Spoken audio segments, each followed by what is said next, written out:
Today we're going to be making a creamy almond ice cream. This one you don't need an ice cream machine or any special equipment. It's so easy to do, even your kids can help you with this one. You just need 3 ingredients, that's all. So I'm Kath from Her Majesty Cooks, let's do it.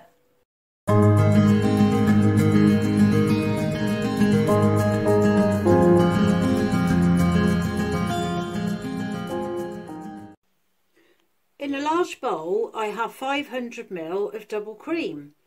We're going to add 2 teaspoons of almond essence to that.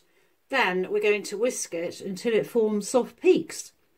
You wouldn't think something so simple would taste so delicious. I love almonds and this creates a nice marzipan flavour.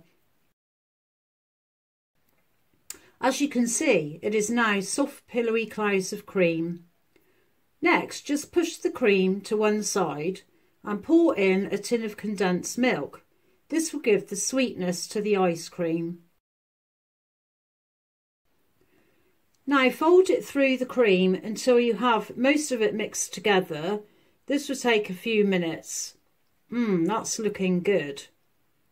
Then use a wire whisk and give a final whisk together. This will help smooth it out and get rid of any small lumps of remaining cream. So it should end up like this. Pour into a plastic container.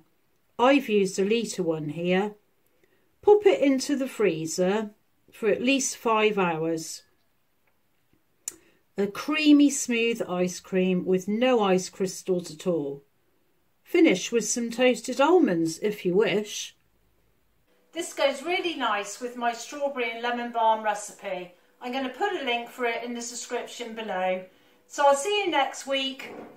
Don't forget to subscribe. Bye!